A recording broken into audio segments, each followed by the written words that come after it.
এটা হলো আমার দিদির মেয়ে। ও শোন, আমাদের বাড়ি যাওয়ার আগে তুই যাকেই দেখতে পাস প্রণাম করবি।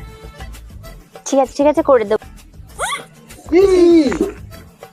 কি ওকে প্রণাম করছো কেন? তুমি তো বললে সবাইকে সম্মান দিতে। তারপরে ওকে না, ও তো তোমার থেকে বয়সে ছোট। ও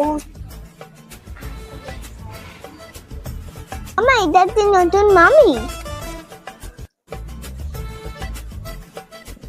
শোন, তুই আমাদের বাড়ি যাওয়ার আগে হ্যাঁ একটু মেয়ে সেজে যাবি, মানে সরল সভ্য ভদ্র। ঠিক আছে। নমস্কার কাকু। কাকু নয়, শুধুই বাবা। এই না,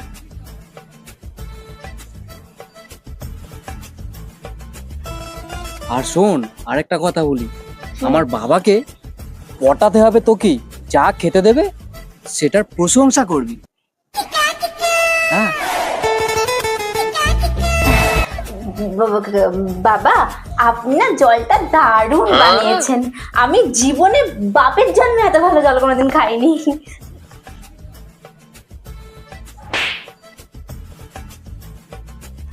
সবার বাড়ি একই হয়।